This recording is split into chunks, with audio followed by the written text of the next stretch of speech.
atividade uma questão que falava sobre a diferença desse ADT quando D é maiúsculo e quando T é maiúsculo, né? Isso tem a ver com a quantidade de agentes protetores de cada elemento, né? A DT significa difteria e tétano. Quando numa vacina DT o D é maior e o T não, o complexo diftérico ele é maior. Quando o T é maior e o D de dado é menor, o complexo tetânico é maior, tá? O tétano, gente, é uma doença histórica, secular e milenar, né? Acompanha o ser humano desde a antiga Grécia e ele tem esse nome porque ele causa no ser humano um processo de tetanização muscular, né? Isso significa dizer um movimento involuntário e incontrolável, né, sobre o movimento muscular.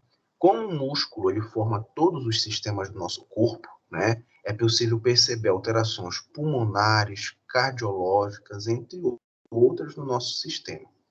Por muito tempo, o tétano ele foi tido como uma possessão demoníaca, principalmente pela manifestação que ela causa no indivíduo.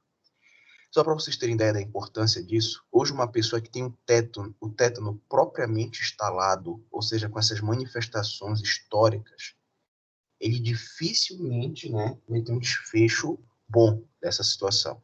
Então, o tétano ainda leva muitas pessoas, crianças, ao óbito, né? E aí, o que é importante também a gente falar sobre isso? Muitas pessoas pensam, né, que o tétano, a vacina do tétano só é importante quando você fura o pé em um prego, quando você corta o dedo em algum tipo de ferro que esteja enferrujado. E isso não é, esses exemplos não são, na verdade, os únicos locais onde o Clostridium tetani ele pode estar presente, né? Na verdade, a bactéria ela está presente em todo o ambiente que nós convivemos, mas só que ela está em forma de proteção e a gente chama isso de forma de esporos. Por exemplo, professor, eu estava jogando bola na rua, caí, fiz um corte extenso no joelho. Você, quando for fazer a sutura no hospital, provavelmente, dependendo da quantidade de vacinas que você tem, você vai tomar um reforço da vacina do tétano. Mulheres, quando estão grávidas, vão ter filho, precisam tomar a vacina do tétano, né? A gente, inclusive, tem uma vacina especial chamada de DTPA, né, para gestante, que todo mundo que passa por procedimentos extensivos que podem expor o corpo do indivíduo à contaminação, é necessário. Professor, eu caí em cima de um pedaço de tijolo e fiz um corte no braço. Também é preciso ser avaliado. Levei uma mordida de cachorro. A gente avalia também a necessidade da vacina do tétano. Isso é para a gente entender que não é necessário apenas quando nós tomamos vacina, por exemplo, só quando a gente tem um corte com elementos enferrujados, tá? Só para vocês terem ideia, gente, hoje a pentavalente na criança, a pentavalente, né? Ela é uma das vacinas que mais tem reação, né? No adulto, a DT é a vacina que mais causa reação, principalmente a dor, né? Algumas pessoas, quando tomam a vacina do tétano, podem passar até 3 dias a uma semana com limitações no braço devido à dor. A orientação que a gente faz sempre, não só para essa vacina, mas todas as outras vacinas injetáveis, é que não seja realizado massagem no local. Isso historicamente é muito comum, porque as pessoas pensam, né? Não, vamos massagear para relaxar. Não. Vacina injetável, depois de tomada, a gente não faz massagem. Isso pode ajudar na lesão da fibra muscular. Então, a gente evita esse procedimento, tá? Adolescente sem vacinação anteriormente ou sem comprovação de 3 doses de vacina, é necessário a gente realizar o esquema completo. Esse esquema ele é baseado em 3 doses, tá? DT são 3 doses, tá? O que é importante a gente entender?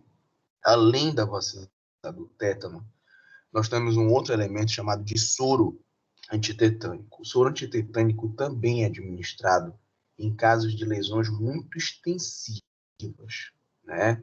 Então, é necessário, às vezes, o paciente, quando sofre um acidente, né, que tem cortes extensivos, que houve ferimento contaminado, né, é necessário haver até o uso do soro antitetânico. Hoje, não são, por exemplo, as salas de vacina que possuem esse soro antitetânico.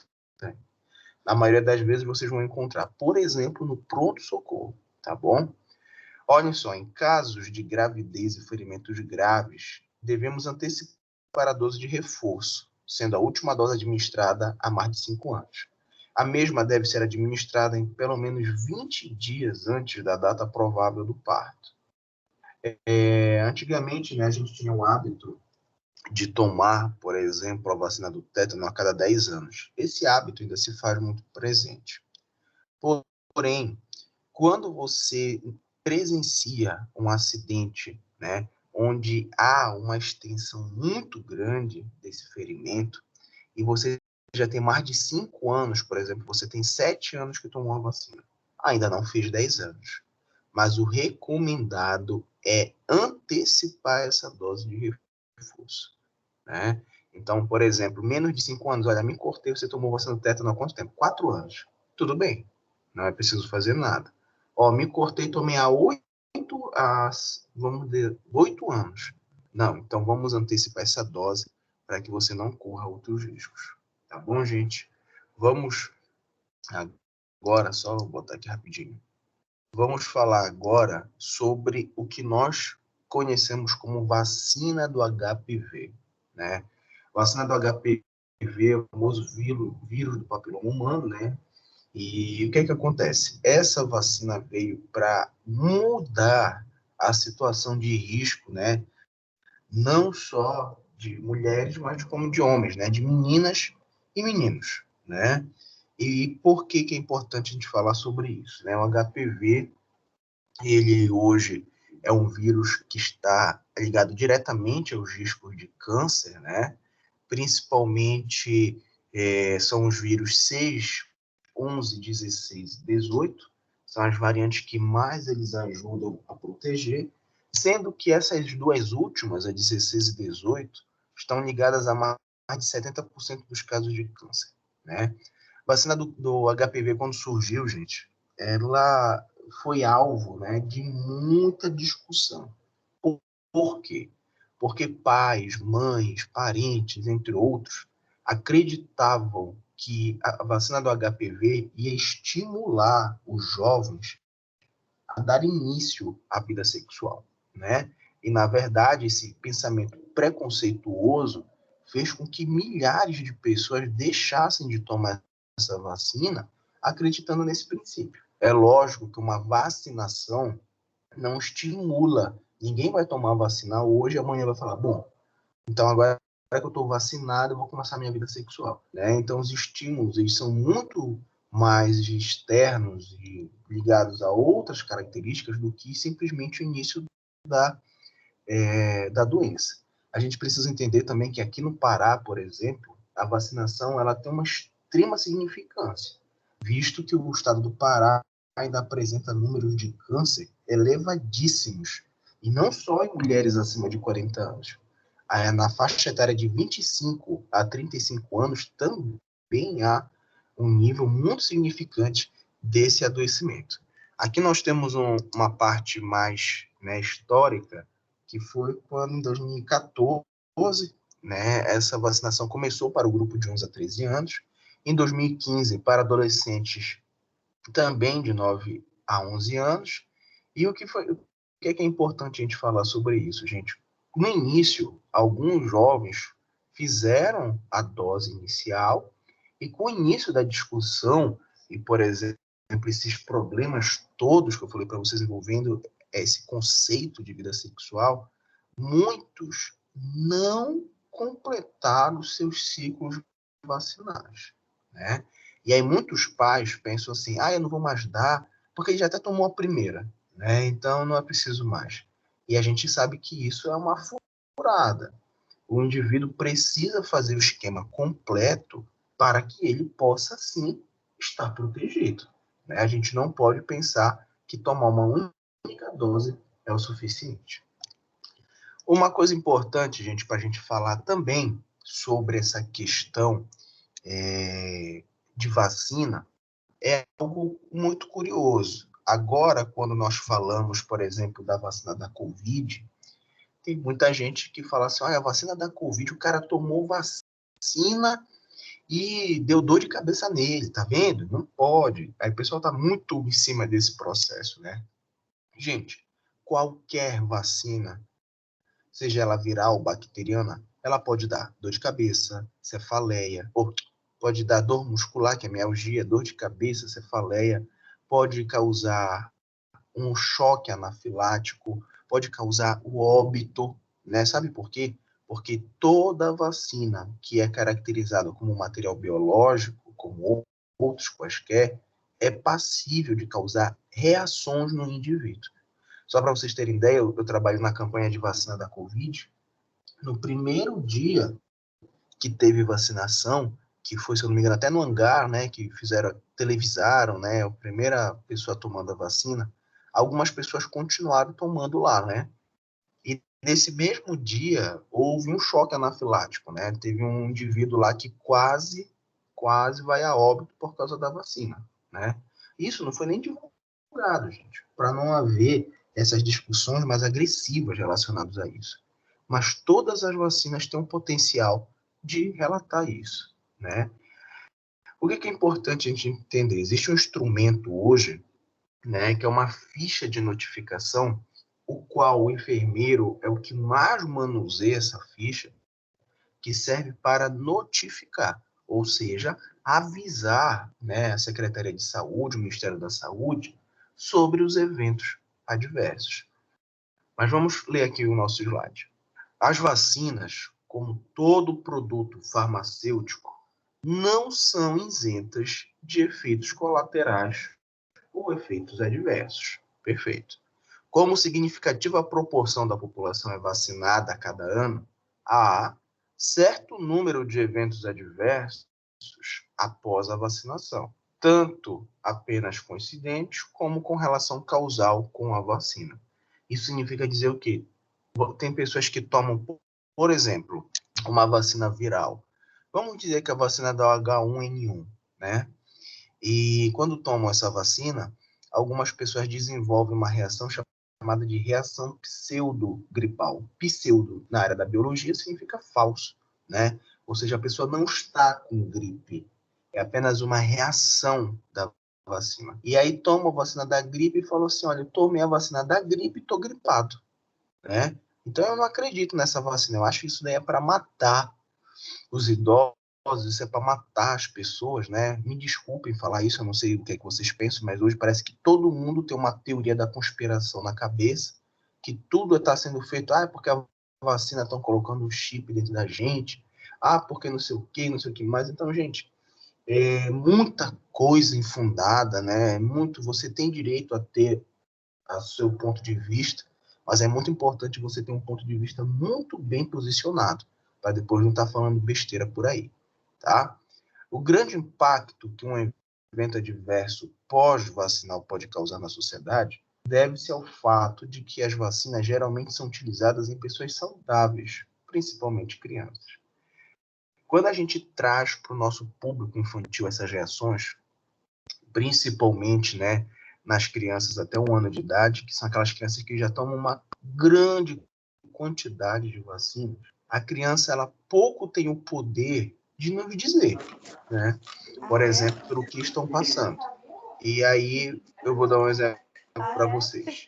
Gente, só vejo aí o microfone, por favor, de vocês. E aí o que é que a gente acaba percebendo? A criança, ela não consegue, por exemplo, relatar onde está com dor, se está com febre, coisa do tipo. Então, qualquer criança, né, ao tomar vacina oral ou injetável, nós precisamos ter uma atenção muito maior, que a gente precisa até orientar os pais e as mães, dentro desse processo. Algumas vacinas, para vocês terem ideia, podem apresentar reações até 10 dias depois da sua tomada, tá?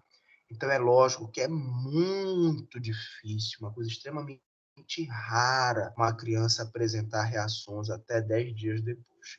A média é de 24 horas até 48 horas de reação. A gente percebe uma criança menos ativa, mais sonolenta, mais chorosa, febril. Então, são reações já muito esperadas desse processo de administração vacinal, tá bom? Aqui, gente, nós temos uma imagem de uma ficha, né, de investigação de eventos adversos pós-vacinal. Então, aqui, nós temos a caracterização de qual foi a vacina que ele tomou, qual foi a dose, qual foi o local de aplicação, a data, o laboratório, o número do lote, validade, o que foi que aconteceu? Foi dor? Foi uma úlcera que foi formada? Foi um abscesso, né? Então, nós percebemos que existem várias características aqui que nos ajudam a entender uma coisa importante. Será que essa pessoa está tendo uma reação esperada da vacina? Ou aquela vacina apresenta algum problema na sua formação que pode causar isso em outras pessoas? Então, isso é a grande importância da identificação da ficha de eventos adversos, que nos ajuda a caracterizar e a diferenciar realmente o que é importante, tá? Gente, vamos falar agora a respeito desses eventos adversos mais comuns que nós temos dentro dessa característica, tá? No caso da BCG, as reações mais comuns que nós temos, mais comuns que eu digo para vocês, são as mais frequentes de ocorrer dentro dos eventos, mas não que ocorra sempre com as pessoas. São as formações do que chamamos de abscessos, né? Os abscessos são uma formação ilimitada de pus, né? E esses abscessos muitas vezes são causados pela má aplicação da BCG ou pela contaminação do sítio da vacina, né? Por que eu digo isso, gente? Quando as pessoas tomam BCG, ela forma uma pápula, né? É uma marcação igual uma mordida de mosquito. Logo após isso é formada uma pústula, ou seja, ele vai formar uma espécie de ferida com presença de pus. Isso é normal da vacina. Mas tem pessoas que às vezes querem espremer o braço da criança para tirar pus, querem passar creme, tem gente que coloca uma folha de não sei o que em cima, que é para ajudar a cicatrizar. Nada disso é orientado, tá? O importante é lavar com água, lavar com sabão e secar bem, né? Não devemos estar passando álcool, coisas do tipo. Esse processo pode aumentar as chances de contaminação do local, principalmente esse ato de colocar folha e coisas do tipo. Os abscessos, gente, eles são perigosos, porque além de causar alterações musculares que podem ocorrer no braço da criança, geram cicatrizes bem grandiosas, né, que podem tomar a extensão de todo o braço. Um outro problema relacionado a essa presença do abscesso é que eles podem, né, causar o que nós chamamos de linfadenopatia. Essa linfadenopatia ela é um problema relacionado aos linfonodos adjacentes ao braço. Isso causa um inchaço. A gente toca o braço da criança, às vezes, e percebe, né, um inchaço. O pessoal chama popularmente como íngua, né? Uma bola presente. E isso é uma linfadenopatia. Isso significa dizer que o sistema adjacente, como o sistema linfático, ele está sofrendo com aquele abscesso, tá bom? Logo em seguida, nós temos a famosa vacina da DTP, né? Que é contra a difteria, o tétano e a coqueluche, que forma também a nossa pentavalente. Quais são os eventos locais que a gente mais observa? Edema, né? Com ou sem dor, induração, eritema, né? Às vezes pode haver a presença de um abscesso frio. O que é um abscesso frio? Vou dar um exemplo para vocês. Às vezes vocês infeccionam, tem um nódulo, o pessoal chama popularmente de furúnculo, e você toca, ele está extremamente dolorido, quente, né? Aquilo é um abscesso quente, está com um processo inflamatório instalado. E às vezes você tem por exemplo, uma espinha mais profunda e você, ao tocá-la, você não sente nela quente, você sente ela só mais dura e profunda, né? Aquilo pode ser um abscesso frio, né? É um abscesso que naturalmente ele está limitado no seu tamanho, mas que é preciso ter atenção, tá? Entre as manifestações sistêmicas, nós temos febre acima de 38 graus, sonolência, ao mesmo tempo pode haver agitação, anorexia, vômito, irritabilidade. Então é importante entender que às vezes, gente, a criança não quer comer, a criança não consegue desenvolver aquelas atividades com vigor que habitualmente a gente vê. E por que é importante a gente falar sobre isso? Porque dificilmente, escutem isso que eu estou falando para vocês, dificilmente uma mãe, quando leva o seu filho, ou um pai, quando leva o seu filho e sua filha para tomar vacina na sala de vacina, dificilmente os profissionais ali presentes orientam em relação a eventos adversos. Aí o que é que acontece? A criança toma a vacina, aí logo em seguida está com vômito. Aí é um desespero, né? Aí a mãe tem que correr para o médico porque a filha está passando mal, e olha isso, e olha aquilo. E aí uma simples orientação do profissional de saúde, às vezes, pode fazer diferença nesse processo. Olha, senhora, provavelmente nos próximos 2 dias ela pode apresentar algum episódio de vômito. Fique apenas atenta para que ela não passe, ela não fique desidratada, né? 12 episódios são comuns. Mais do que isso, a gente precisa manter uma atenção. Isso e aquilo. Então, isso ajuda no manuseio, na própria orientação dos pais ou responsáveis. Professor, Diga. essa questão da BCG, lá voltando, né, que eu lembrei, desculpa, Sim, pode voltar. falar, fique à vontade. Acho que foi na unidade onde eu fiz o estágio, aí a técnica aplicou a BCG, né, ela pediu para eu visualizar, e aí ela não formou a pápula. Aí eu perguntei para ela se precisava formar, ela falou que antes precisava, só que agora não era mais obrigatório. Aí essa questão do abscesso, ele pode acontecer mesmo não formando a pápula?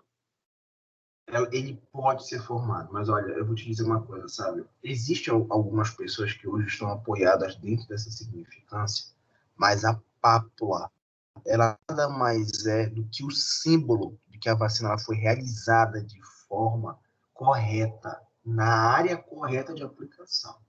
O que acontece? Às vezes, a não formação da pápula significa dizer que ela foi administrada em um tecido inferior ao qual ela devia ser no braço, né?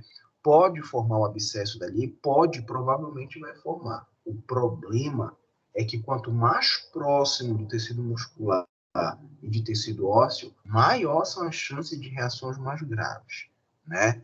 Então, eu vou te dizer meu ponto de vista. Eu também já trabalhei em sala de vacina, na época que eu era aluno, também fiz estágio em sala de vacina.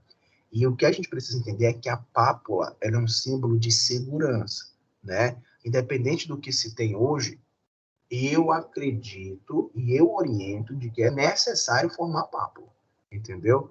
Essa não formação é muito perigosa, porque pode significar uma introdução errônea do líquido em um tecido que não é o correto, tá bom? Eu achei estranho também, por isso que eu contestei com ela, né? Perguntei assim para ela se não era obrigatório, aí ela falou que não, porque agora só de aplicar, mesmo não formando, não tem problema. O que importa é que está registrado na caderneta de vacina. Aí eu, tá bom então. Eu não gostei muito não. Obrigado. É, nada. Pois é, sabe? Isso é importante a gente falar, porque o que a gente precisa entender hoje em dia é o seguinte: a gente vai encontrar muitas situações, não só com isso, mas com outros conhecimentos específicos dentro de estágio, dentro desses nossos encontros, né, em unidade de saúde, e sempre é muito importante a gente comparar, porque às vezes o que ela pode estar falando, às vezes, né, dependendo do assunto, pode até estar correto, mas sempre é importante a gente ter a nossa própria concepção sobre aquele fato. Hoje, na área da saúde, existem muitos procedimentos que mudaram mas que eu, por exemplo, não acho indicado, né? São procedimentos que eu acho que antigamente eram melhor por muitos outros fatores. Então, às vezes, é importante a gente ler, procurar mesmo confirmar, que é até para a gente ter o nosso ponto de vista. Porque, olha só, hoje, existem pessoas que têm a cicatriz vacinal da BCG, isso é raro, tá? É muito raro. Mas que tem a cicatriz vacinal, mas a vacina não fez efeito. Né? Então, como é que a gente pode afirmar, né, que sim, a pápula fez efeito, já que a pápula é um processo que gera na gente a resposta autoimune, né? Então, é mais ou menos isso, tá bom? Beleza, professor. Olhem só, gente, continuando aqui, nós temos algumas reações mais raras que envolvem a vacina da DTP. Só lembrando, gente, que a DTP existe somente a DTP, assim como nós temos a pentavalente também, onde a gente tem esses elementos presentes. Entre as reações mais raras, nós temos as crises de choro persistentes por mais de 3 horas, ou seja, as crianças, gente, entram numa crise de choro que não param. Não param, não param. Isso desespera os pais, porque a gente associa isso, né, a dores intensivas, mas isso não tem relação com isso. Pode causar convulsões, estado hipotônico hiporresponsivo. O que é isso? Gente, a criança, muitas vezes, ela está acordada, está viva, mas a aparência é como se ela estivesse em óbito. Você carrega a criança, ela não tem forças, né, de mexer um braço. Você parece que está sustentando na mão um corpo falecido. Você gira os braços caídos, as pernas, e você não tem reação. Tá? Pode causar encefalopatia, que são doenças cerebrais, né? Pode ser uma meningite, por exemplo, e a anafilaxia, que é um ponto envolvendo uma alergia severa. Existe uma coisa interessante para a gente falar sobre aí, que é o seguinte, olha o que está escrito aqui embaixo. Na DTP, o componente pertussis, né, que é o de proteção à coqueluche, é o principal responsável pelas reações adversas. Então, na maioria das vezes, quando a gente percebe uma reação muito mais duradoura ou grave, né, ela pode estar associada ao componente pertussis. E as mais leves também podem estar associadas em uma maior frequência a esse componente, tá bom?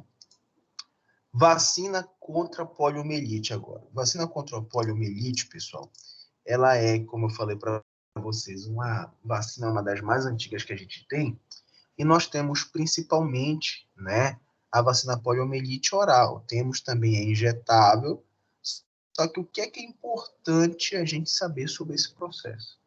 Um dos eventos mais comuns e talvez os únicos que a gente perceba envolvendo a poliomielite é o que nós chamamos de poliomielite pós-vacinal.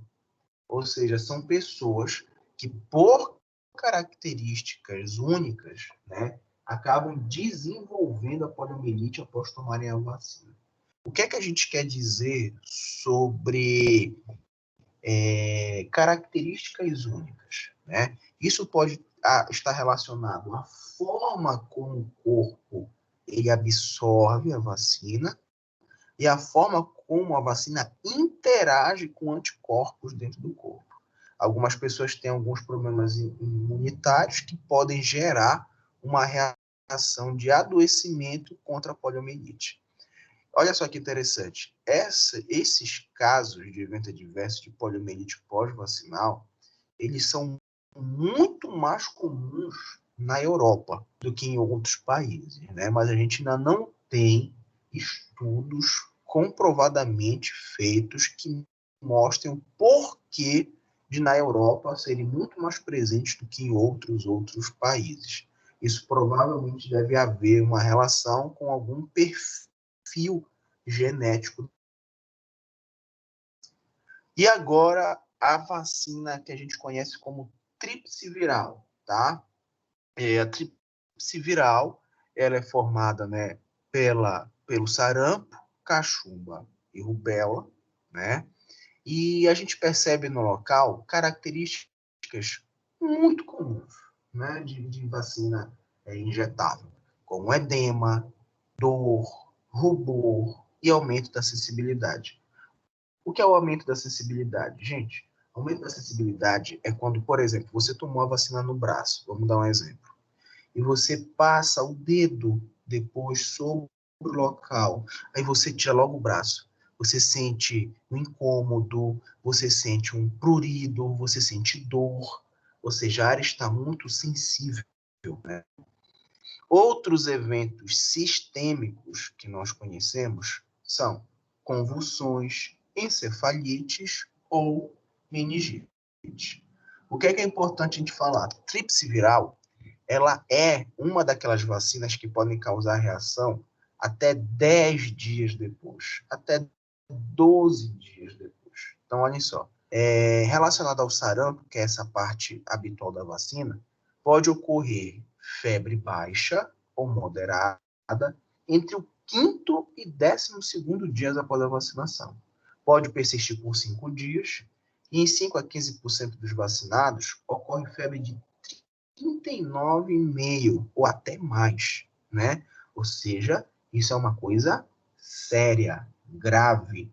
Qualquer febre acima de 39 graus, ele é um elemento de perigo, tá?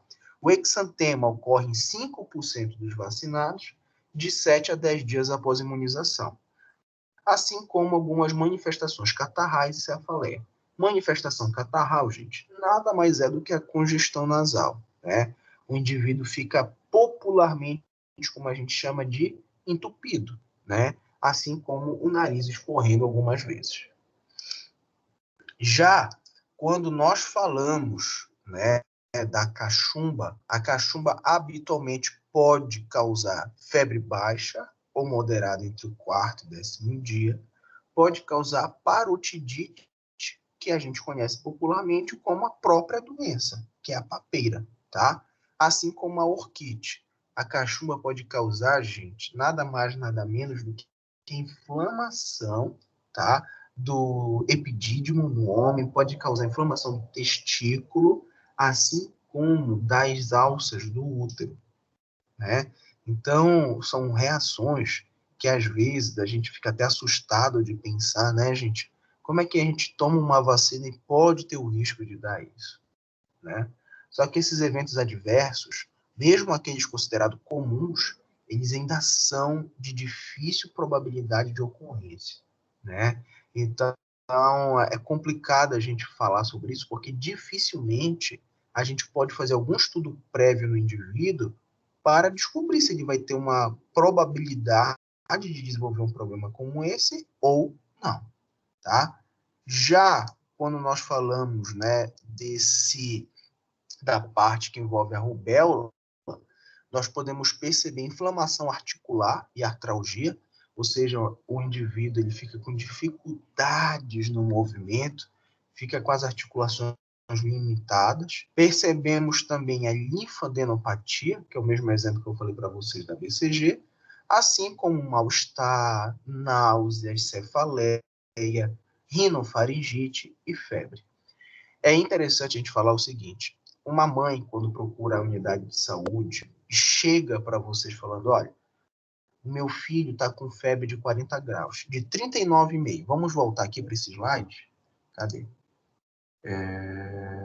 Esse bem aqui, que fala sobre a reação da tríplice viral envolvendo sarampo. Está lá com uma febre de 40 graus.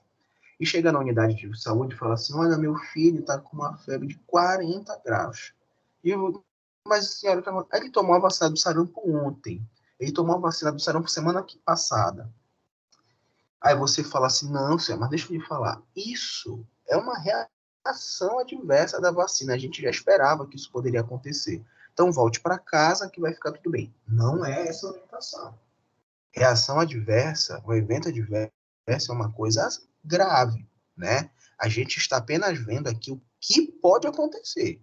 Mas a gente não pode entender isso, né, como é que eu posso dizer? A gente não pode entender esse processo como algo natural, né? A gente não pode simplesmente entender, não, isso daí acontece, a gente não precisa se preocupar, né? Não, gente, isso daí não pode acontecer, tá? Então, a gente precisa ter noção de que quando procurarem, né, nós precisamos sim avaliar o que é grave ou não, e sim, né, precisamos orientar as mães, às vezes, a procurarem serviços de saúde mais especializados, para que possam ter, sim, um acesso a um cuidado melhor, tá? E, por último, a vacina contra a febre amarela, onde a gente percebe, de maneira geral, reações mais locais. Como eu disse para vocês, calor, rubor, a dor. E de 2 a 5% podem apresentar a partir do 5º dia após a vacinação. Elementos como febre, amialgia, que é a dor muscular, e cefaleia. Além de outras manifestações neurológicas, mas que são extremamente raros, que foram as encefalites, que a gente pode caracterizar também como uma meningite, que foram descritas em apenas 21 pessoas ao longo da criação da vacina da febre amarela, ou seja, algo extremamente raro, tá bom? Então, é isso. Gente, vamos agora falar sobre a prova de vocês, tá bom? Só um minuto aqui, rapidinho. Pronto. Tá? Então, se vocês tiverem aí qualquer dúvida, anotem. Eu vou começar a falar sobre o assunto de vocês, tá? E depois eu vou colocar na plataforma a gravação. Nosso primeiro assunto de prova fala sobre o estado, né, a situação epidemiológica da criança hoje, no mundo, no Brasil principalmente. O que é importante nós sabermos sobre esse processo, né? A situação epidemiológica que envolve a criança mostra que a criança ainda está em um cenário de perigo, né, de risco. A gente encontra uma criança que passa por elementos de trabalho escravo, de assédio moral, assédio sexual. E nós precisamos entender que o contexto familiar, o qual essa criança está inserida, é muito importante para o crescimento do próprio indivíduo. A gente não pode entender que para criar uma criança é preciso só dinheiro e comida e educação. Existem vários outros elementos que se relacionam a essa característica. E o que é importante a gente falar sobre isso?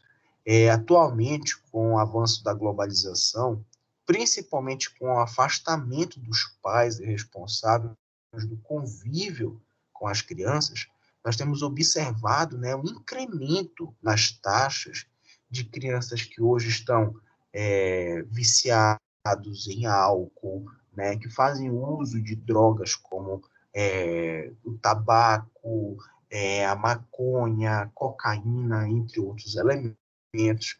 Ou seja, são atos, né, muito preocupantes. Quando nós trazemos para a nossa discussão a violência física e sexual contra a criança, a gente precisa entender que, infelizmente, essa violência ela ainda é muito presente. Não pensem vocês que hoje, não, o professor já melhorou. Não, gente, não melhorou nada. A violência contra a criança ainda é muito presente. E a coisa mais triste disso é pensar que os pais, o pai e a mãe, ainda são os indivíduos que estão mais relacionados à violência contra a criança. Então, às vezes, a gente pensa, não, será que não é o vizinho? Não, será que não é aquele amigo da família? Não, muitas vezes é o pai e a mãe que estão diretamente relacionados aos casos de violência contra a criança. Outra coisa importante da gente saber é que é um direito de todos e um dever de todos lutar e proteger a criança dentro do conceito de saúde, ou seja, equilíbrio biológico, social e mental. O ECA, que é o Estatuto da Criança e do Adolescente, já prevê que um indivíduo que ele é passional, né, perante uma situação de risco contra a criança, ele pode ser processado, né, indiciado por não agir corretamente. Então, em uma situação de risco, onde você percebe uma criança em uma fragilidade, seja lá qual for, violência física ou moral, cabe a cada um que estiver presente na situação intervir durante aquilo, né? Então, a gente não pode mais simplesmente olhar uma mãe agredir uma criança, uma mãe humilhar uma criança, e entender que aquilo é educação, né? Aquilo não é educação. Aquilo é agir de maneira extremista, tá? O que é que a gente precisa entender hoje como enfermeiros dentro dessa avaliação da criança e do adolescente?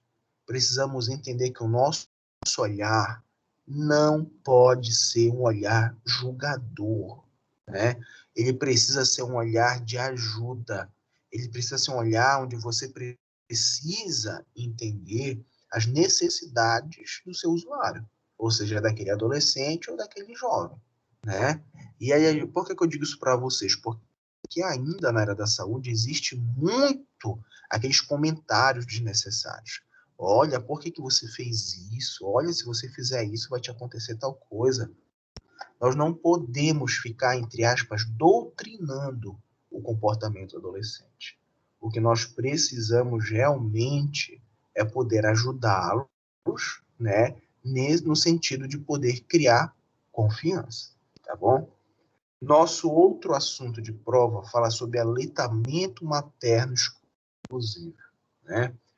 O aleitamento materno exclusivo, gente, ele é aquele que ocorre entre o nascimento e até os 6 meses de idade.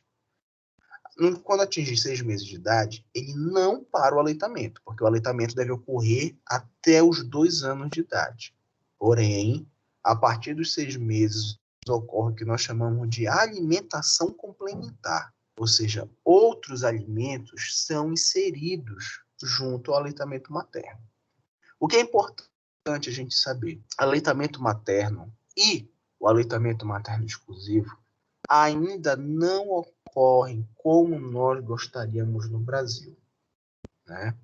Por que isso acontece? Porque nós estamos vivendo uma dinâmica social onde a mulher ela começou a assumir um novo papel na sociedade, onde ela precisa trabalhar, ela precisa realizar outras atividades. E nós ainda vivemos em uma sociedade, né, machista, onde o homem ele acredita muitas vezes que ele não tem nenhum papel de responsabilidade dentro do processo de criação de filhos. Isso é muito complicado, porque acaba sobrecarregando a mulher de várias formas, né? Isso leva a várias possibilidades de quebra do aleitamento materno exclusivo. Muitas vezes a mãe da mãe, no caso, né? A avó da criança, às vezes a sogra, acabam pressionando muito essa mulher a parar de dar só leite materno. Falam, não, mas só o leite não vai dar, o menino vai ficar muito magro, olha, dá uma fórmula, dá um chá. E acaba que às vezes a mãe é vencida pelo cansaço, né? Porque ela sozinha, muitas vezes, acaba não conseguindo gerir, na verdade, tudo que ela precisa fazer. E ela acaba cedendo. Ó, sabe? Tá, dá o chá, eu não aguento mais. Né? E por que com o aleitamento materno a gente bate tanto nessa tecla? Porque, gente, hoje o leite materno ele é considerado o alimento mais completo que uma criança pode ter. Ah, professor, mas eu li que o NAN tem uma fórmula especial. Gente, não interessa. O leite materno ele é considerado a primeira vacina que uma criança toma, né? Porque a mãe tem a possibilidade de transmitir para a criança anticorpos específicos através do leite materno. Inclusive, né? Não sei se vocês já leram sobre isso, mas existem estudos que comprovam e mostram que a mãe que já tomou, por exemplo, a vacina da Covid, ela pode passar pelo leite materno ou até mesmo pela placenta alguns anticorpos específicos para a criança, né? Então, isso daí é uma coisa muito interessante que nos mostra o potencial de proteção do aleitamento materno, tá? O leite materno, ele não é igual, né, em todo o processo de amamentação e durante toda a gravidez. Nós temos o que nós chamamos de colostro, e nós temos o que nós chamamos de leite maduro. E entre os dois, nós temos o leite de transição. O que é o colostro? O colostro, ele é um leite um pouco mais concentrado, que é rico em células de defesa, tá? Já o leite maduro, leite já formado por uma quantidade maior de proteínas e o leite de transição nada mais é do que um leite que possui características de células de defesa e características alimentares e as proteínas, tá? Aleitamento materno, gente, ele precisa ocorrer no que nós chamamos de livre demanda. O que é livre demanda? Criança toma quando quiser, mas professor, ela pode tomar à noite, não faz mal, gente. Criança quer mamar 3 horas da manhã? 3 horas da manhã, mama. Criança quer mamar 5 horas da manhã? Mama. Quer mamar 10 horas da tarde? Mama. É livre demanda. Não existe limite. Ah, professor, mas ele vai ficar com o bucho quebrado. Não vai ficar com nada de bucho quebrado, que o pessoal fala. Deixa ele mamar em livre demanda. Isso é o orientado, tá? Muitas pessoas acham que isso é para mamar de 3 em 3 horas, que de madrugada não pode mamar. Isso não existe. O leite materno traz benefícios só para a criança? Não. Traz benefícios à mulher também. Ela aumenta o vínculo, né, entre mãe e filho. Ela diminui as chances da mulher desenvolver mastite, né? O aleitamento materno exclusivo pode funcionar como um método anticonceptivo natural, ou seja, nós temos inúmeros benefícios, tá bom? As mães, às vezes, são muito preocupadas com o leite materno. Então, elas têm o hábito de, muitas vezes, ir tomar banho, lavar o local com sabonete, passar creme, às vezes até perfume no seio. Isso não é recomendado, tá? O maior cuidado que a mulher deve ter com o seio é lavar com água corrente e fazer banho de sol. Ou seja, pegar a luz do sol no seio, porque isso ajuda na ativação da circulação e ajuda a evitar alguns problemas de inflamação ou outros quaisquer, tá bom? Manobra correta de aleitamento materno é trazer a criança próxima ao corpo, de preferência barriga com barriga, peito com peito, tá? Sempre avaliando os barulhos que a criança pode fazer, porque o lábio dela pode estar para dentro. A gente coloca o dedo no queixo, puxa um pouco, o lábio solta, e aí sim a criança está realizando um movimento alimentar bom, tá bom? Então, gente, de aleitamento materno também foi isso. Nosso último conteúdo agora é sobre o Programa Nacional de Imunização. O que a gente precisa entender, o Brasil hoje é um exemplo mundial na produção de vacinas, né? A vacina é algo histórico que ajuda muitas pessoas a evitarem várias doenças, tá? Nós estamos vivendo um problema muito grande hoje no Brasil, que são de pessoas que estão incrédulas, desacreditadas com as vacinas. Isso é preocupante porque muitas dessas pessoas estão simplesmente influenciando outras pessoas a acreditarem que esse processo ele não é benéfico. Infelizmente, né? Isso é muito perigoso. A gente precisa entender que hoje, né, uma vacina que é realizada com uma boa técnica de aplicação, né, e tem uma orientação muito boa, ela traz para a criança e para o seu parente, seu cuidador, um nível de confiança muito grande, né? Porque você, quando sabe das reações adversas existentes, você, quando sabe o que pode acontecer ou não com uma vacina, você acaba trazendo confiança para o indivíduo. Que vocês devem ter percebido que às vezes a gente vai na unidade e faz uma pergunta simples. O profissional, olha, eu nem sei lhe dizer. Isso causa medo nas pessoas, né? Uma coisa importante também para vocês saberem dentro da nossa parte de vacina para prova é o calendário vacinal que eu passei, tá? Onde nós vamos ter, primeiro, ao tomar, qual é? BCG, essa, a outra. Quais são as reações que podem haver nessa vacina, nessa outra, né? Porque a orientação é um papel nosso dentro da sala de vacina, tá bom? Gente, 7 questões. Vocês sabem que eu não faço pegadinha na hora da prova, né? São perguntas bem diretas, não faço rodeio. Alguém tem alguma pergunta a fazer? Sim ou não? Professor, Diga. bom dia. É a Bruna. Bom dia. Professor, nos casos dessas reações, qual seria a conduta do enfermeiro, por exemplo, no choque anafilático que o senhor citou, ou em outras, né, mais sérias, Certo. mais graves? Qual seria a conduta Tá, no momento?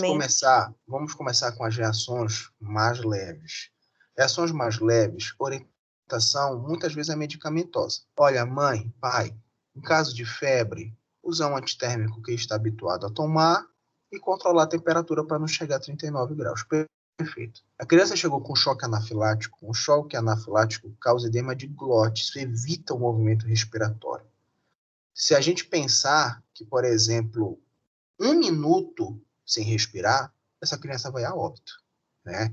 Então, uma mãe que chega com uma criança em choque anafilático na unidade de saúde, ela é uma situação de extrema emergência, né?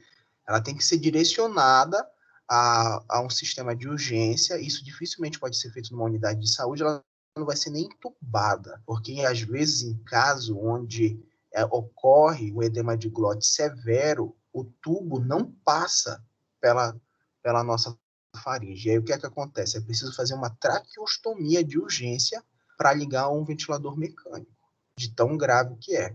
E às vezes pode ser utilizado até adrenalina direta no coração. Isso a gente não faz na unidade de saúde. Então, eu sinto muito dizer isso, gente, de verdade.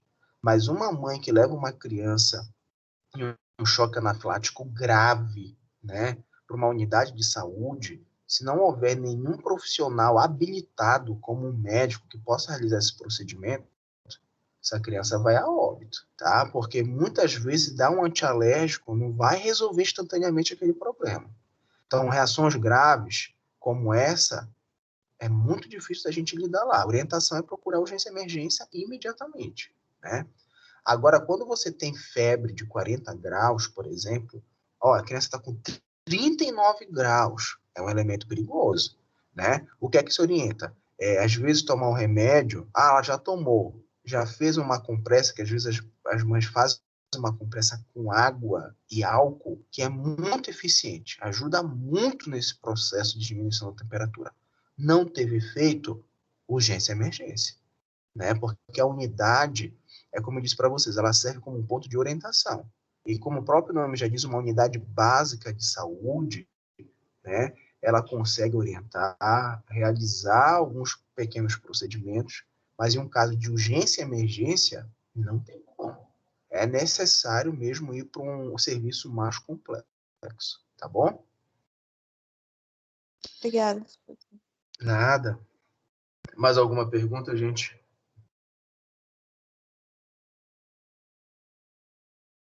Pessoal, pode falar. Não, então, olha só. Semana que vem, vocês estão numa semana mais intensa, né? Vocês vão ter a prova de vocês, várias outras disciplinas. Então, fiquem atentos, tá? Eu sempre peço muita atenção, não porque eu vou fazer algo muito complicado, mas às vezes a gente perde para a própria atenção, né? A gente olha uma coisa rápida, quer logo responder e acaba que a gente se confunde, tá bom? Espero que todos vocês possam fazer uma boa prova.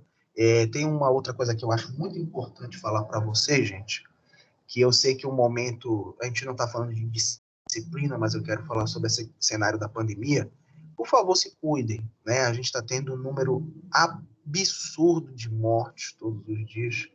É complicado ficar de lockdown, é complicado a gente estar distante. Até semana passada a gente estava ali em sala de aula, conversando, estava ali fazendo os exemplos de administração de vacinas e hoje nós estamos cada um na sua casa.